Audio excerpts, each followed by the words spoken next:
욕행천리인된 초보정하라. 약차 일보하면 분동서하느니라.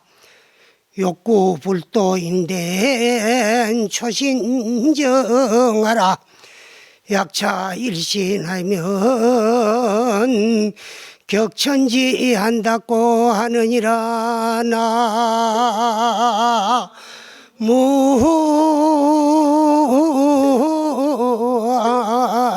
나무아이미 타불.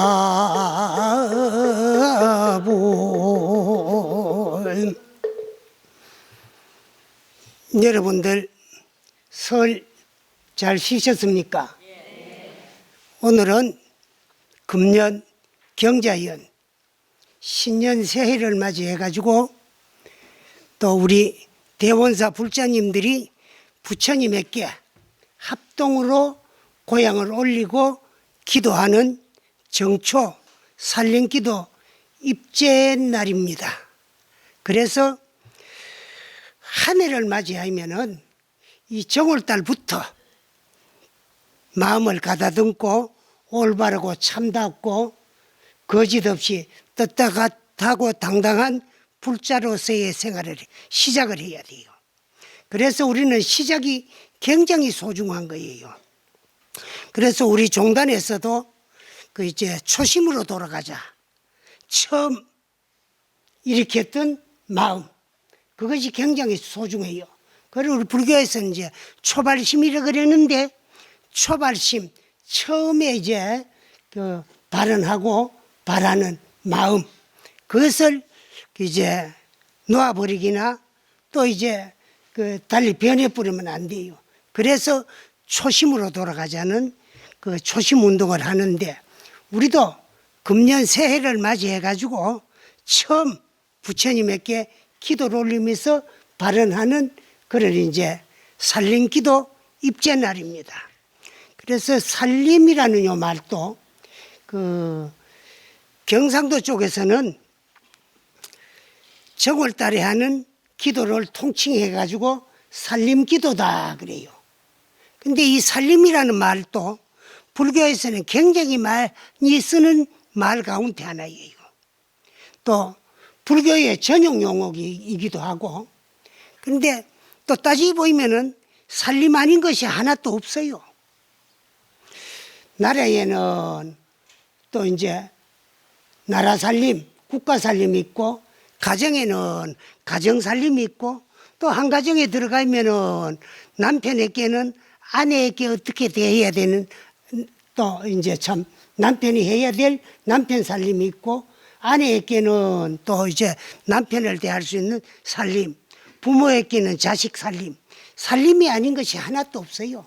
그대로인데, 원래는 이게 이제 매산자 수풀임자 살림인데, 그 우리말은 소리말이고 우리 한글은 소리글이기 때문에 한글 학자들이 이제 살림 이칼라크마 소리가 너무 강하니까 소리 나는 대로 살림 이래 놓은 거예요.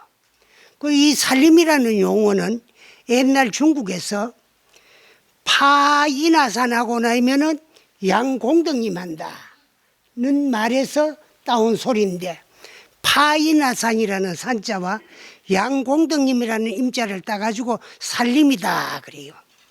그럼 파이나산이라는 말은 무슨 말이냐? 여러분들이 조속으로 독송하는 금강경은 서가모니 부처님과 그 해공제일인 수보리 존자가 공도리에 대해 가지고 부처님이 묻고, 또 이제 아란존자가 대답을 하고, 또 궁금한 걸 아란존자가 여쭙고 부처님이 대답하는 그런 식으로 이루어져 가지고 있어요. 근데 그 금강경에 보면은 부처님께서 수보리야, 보살이 아상인상 중생상 수자상이면은 측비보살이다. 여기에 나오는 보살은 보살도를 성취한 문수보살, 보현보살, 간세음보살, 대세시보살 이런 십지보살이 계시는 보살이 아니고 보살도를 성취하고 이루기 위해서 보살도를 실천하고 닦아나가는 예비보살에게 아상과 인상과 중생상과 수자상이 있으면은 보살이 될 수 없고 보살도를 성취할 수 없다. 그런 말이에요. 근데 이 아상인상, 중생상, 수자상을 줄여가지고 아인산이라고도 하고 인하산이라고 해요.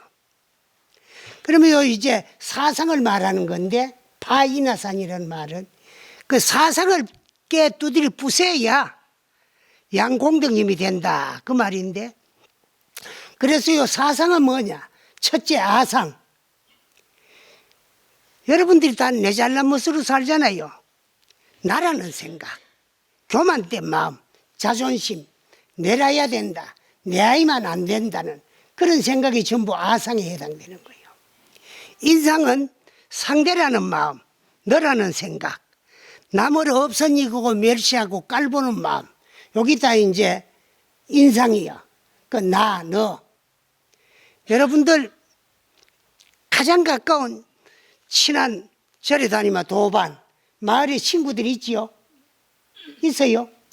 그런데 그 친구에게 아주 큰 일이 일어났다든가 안 그러면 몸에 병이 나가지고 병원에 입원을 해가지고 대수술을 했다. 그런데 또 내 손톱 밑에 가시가 들었다. 근데 내 손톱 밑에 가시 들었는 게 더 괴로워요. 아주 가까운 도반, 대수술 했는 게 더 괴로워요. 그렇지. 그건 왜? 그건 내 손톱 밑에 가시 들은 건 내기 때문에. 또 아무리 친해도 너는 내가 아니고 상대이기 때문에 그런 거예요. 그러니까 내라는 생각, 너라는 생각을 없애야 돼요. 그 우리가 가장 가까운 사이를 뭐라 그러지요? 무관한 사이다 그래요. 그 무관한 사이는 없을 무자 사이가 한자야. 너와 나라는 개념이 끊어졌을 때 무관한 거지 하면 너와 나라는 개념이 있으면 그건 무관이 아니에요. 그 부부 간에도 또 도반들 간에도 친구 간에도 그 이제 너라 내라는 생각이 끊어졌을 적에 무관한 사이다 해야 되지.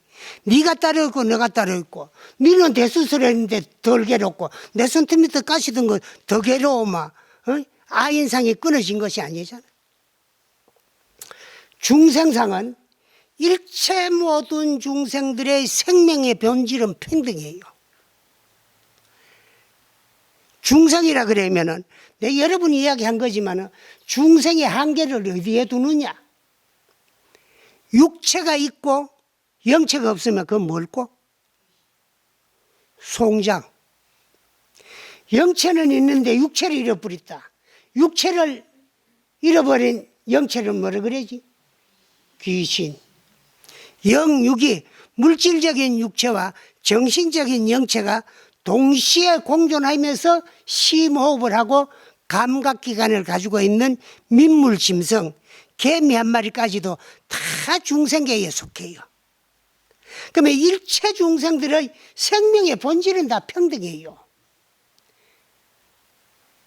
그런데 우리는 그 생명의 본질 자체를 차별을 하고 있어요. 뭐가 틀리느냐? 업이 틀리기 때문에 이 세상에 그 씌워놓은 업의 가보를 바다로 오면서 덮어 쓰고 나온 껍데기, 육체만 틀릴 뿐이지 그 육체를 끌고 다니는 영체는 일체 중생의 생명의 본질은 평등해요. 평등한데 그걸 우리는 평등한 줄은 모르고 차별하는 마음. 여기 중생상이에요. 그 다음에 수자상. 참으로 불교를 여러분들이 옳게 믿고 열심히 불교를 공부를 하고 있다가 보면은요, 생사가 불이에요. 나고 죽음이 본래 둘이 아니고 나고 죽음은 본공이에요. 본래 없어요. 없는데 분명 생사한 줄 알고 생사가 분명히 존재하는 줄 알고 생사에 얽매여 가지고 조금이라도 더 살고 싶어 가지고 생에 대한 집착을 버리지 못하고 있는 거예요. 그러나 우리 불교에서는 여러분들의 생은 다 즐겁지요. 그렇기 때문에 잘 살러 온 놈도 못 살러 온 놈도 고생하러 온 놈도 행복하러 온 놈도 태어나면은 다 우리는 축하라는 거예요. 많이 해봤지요? 나고 일주일 있으면 뭐요? 7. 100일 있으면 100일. 1년 있으면 돌. 연년이 그날이 돌아오면 뭐지요? 생일. 그냥 넘어가나요? 축하하고 뭐 양눈말 보태가 파티한다 그러지. 응? 그래요. 그래 축하받고 왔는 인생이면은 즐겁게만 해야 될 거 아니야. 근데 입맛 번긋하면은 어렵고 힘들고 괴롭고 고통스럽고 못 살겠다 소리뿐이에요. 그럼 못 살기 위해서 와가지고 못 살겠다 그런 사람에게 생일 축하하는 거는 그 사람의 어렵고 힘드는 인생을 축하하는 것밖에 안 되잖아. 그렇죠? 그런데 불교적으로 보면은요, 생은 사의 근본이고 생이 일체 모든 희배락의 근본이 되는 거야. 태어나지 않았으면 괴로울 이유도 없고 고통받을 이유도 없고 힘들 이유도 없어요. 낳기 때문에 인생을 살다 보니까 업이 중하니까 모든 일이 마음대로 뜻대로 안 되니까 어렵기도 하고 힘들기도 하고 괴롭기도 하고 고통스럽기도 한 거예요. 거기 생으로부터 시작된 거예요. 그래서 우리 불교에는 생은 사의 근본이야. 무생이면 무사야. 안 나면 안 죽어요. 낳기 때문에 반드시라는 조건이 따라요. 반드시 죽게 돼 있어서 죽는 거예요. 그래 여러분들이 태어나는 걸 어지간히 좋아하라고 하지만은 태어나는 그때 그 시간부터 1초일각을 머무르지 않냐고 우리 인생은 가고 있어요. 그래 결국 어디로 가느냐? 죽음이라는 종점을 향해서 밤낮 없이 달려가요. 그러다가 죽음의 목적지에만 도착하면은요, 올 적에는 그래도 업에 따라 좀 차별이 있고 살 적에는 업에 따라서 빈부귀천 차별이 있지만은 죽는 데는 잘난 사람도 죽고 못난 사람도 죽고 있는 사람도 죽고 없는 사람도 죽고 기하고 천하고 차별이 없이 똑같이 육체 벗어 던지기는 똑같아요. 업에 따라서 죽는 모습은 틀릴지언정 똑같이 육체를 벗어 던지요. 그러나 죽고 나면 생이 끝나면 얼마나 좋겠습니까마는 또 이 육체를 가지고 지은 업을 가지고 그 값을 받기 위해서 새로운 생의 시작이 사야. 그래 우리가 낳다가 죽는 거를 뭐라 그래나? 돌아가신다 이거고. 죽고 나면 돌아가셨다 그래요. 그건 무슨 말이냐? 아버지와 어머니로 인연하여서 이 육체 받아가 이 세상에 태어나기 이전부터 이전에 육체가 없고 공한 상태로 도로 돌아갔다 그 말이에요. 돌아가면 못 돌아오시나 그럼 거기도 또 반드시라는 조건이 따라요. 낳기 때문에 반드시 죽듯이 죽었기 때문에 새로운 육체를 가지고 반드시 태어나게 되어 있어요. 그래서 태어나기 이전은 공한 상태예요. 그리 도로 돌아갔다 그 말이에요. 그래서 우리는 죽기 위해서 나고 나기 위해서 죽는 거요. 그래 보면 생이고 사고 사가고 생이잖아. 그러면 생사는 불이해요. 그런데 분명 생사한 줄 알고 생사에 얽매여 가지고 1초일각도 더 사고 싶어 가지고 생에 대한 집착을 못 넣는 게 중생들이야. 그러나 육체적으로는 분명히 생사가 있는데도 생사가 법무한 이치를 깨달은 자가 각자고 본래 생사가 없는데도 분명 생사한 줄 알고 생사에 끄달려 가지고 생에 대한 집착을 놓지 못하는 게 이게 중생이야. 그래서 이제 생에 대한 집착을 놓지 못하는 마음 그게 수자상이야. 요 네 가지 생각이 산과 같이 어우러졌다 그 말이야. 산에 가보면 높은 봉우리도 있죠. 좀 낮은 봉우리도 있어요. 깊은 골짜기도 있죠. 얕은 골짜기도 있어요. 요 네 가지 생각이 집착이 더 강한 것도 있고 덜 강한 것도 있는 것이 산에 가면 산과 같이 어우러졌다고 해가지고 산에다가 비유해가지고 사상을 산이다 그래요. 그 사상산.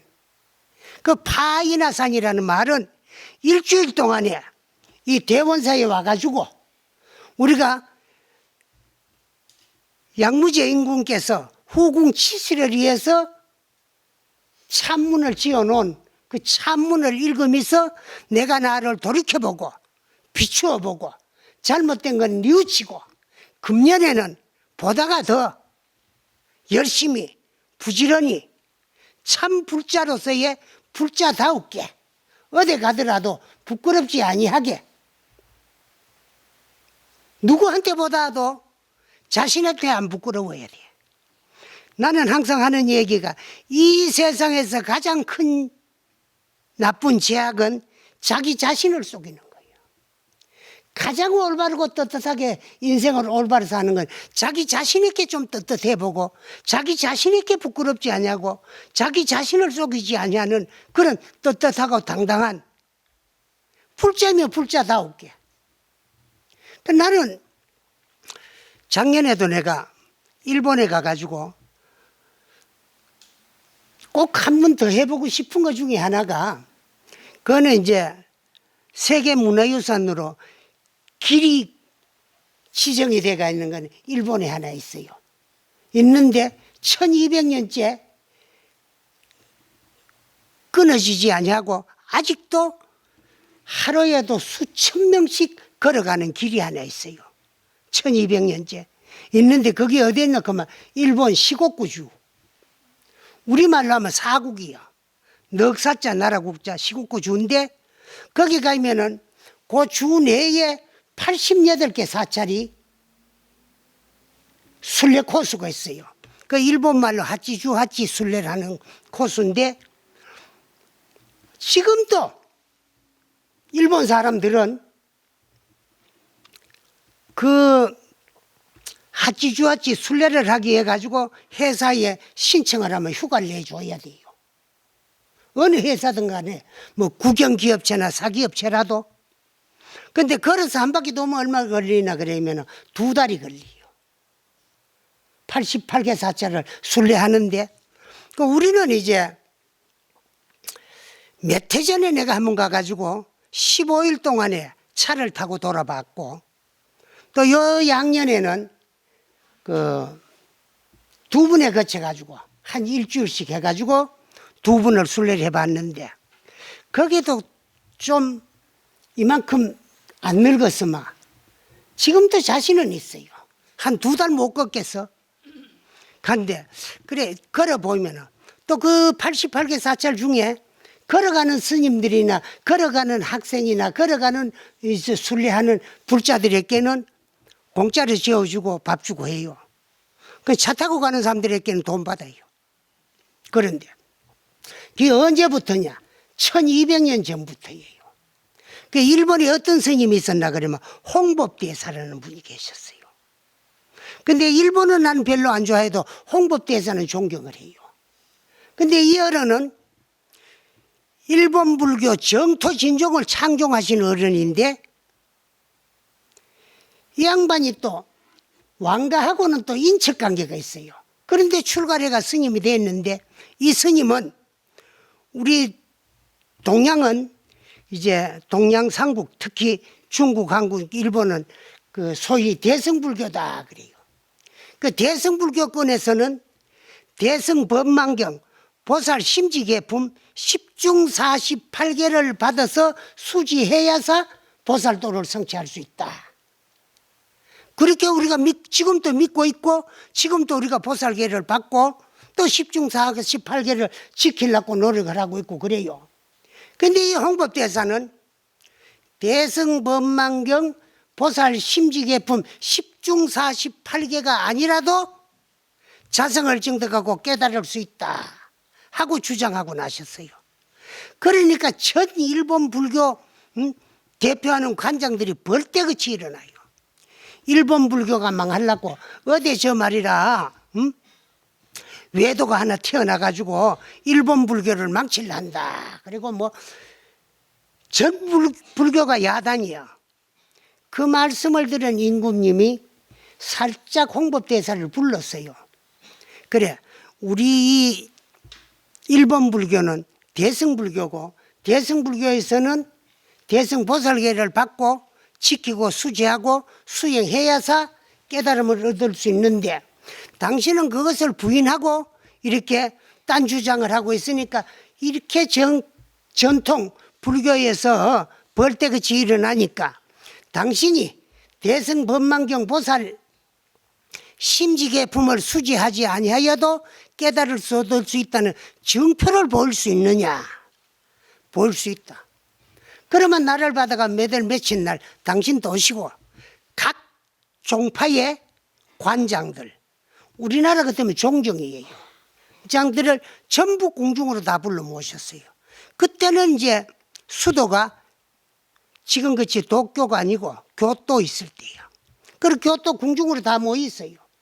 그 홍법대사에게 그러면 여기에 모여 있은 각 종파를 대표하는 관장 스님들 앞에서 대승법망경에 의지해서 수행하지 아니해도 깨달음을 얻을 수 있다는 증표를 보여주십시오. 그러니까 조그마한 홍법 스님이 32척으로 키가 커지면서 청정 노산화신을 떡 놔두더라 그 말씀이에요. 그러니까 그 자리에 있던 관장 스님들이 뭐 입덮번 근무하고 그러면 전부가 꿀몸 벙어리가 돼가지고 아무 말 못하고 가만히 있더라 거기요. 그래가지고 이제 이 임금님이 당신 같은 대근기라면은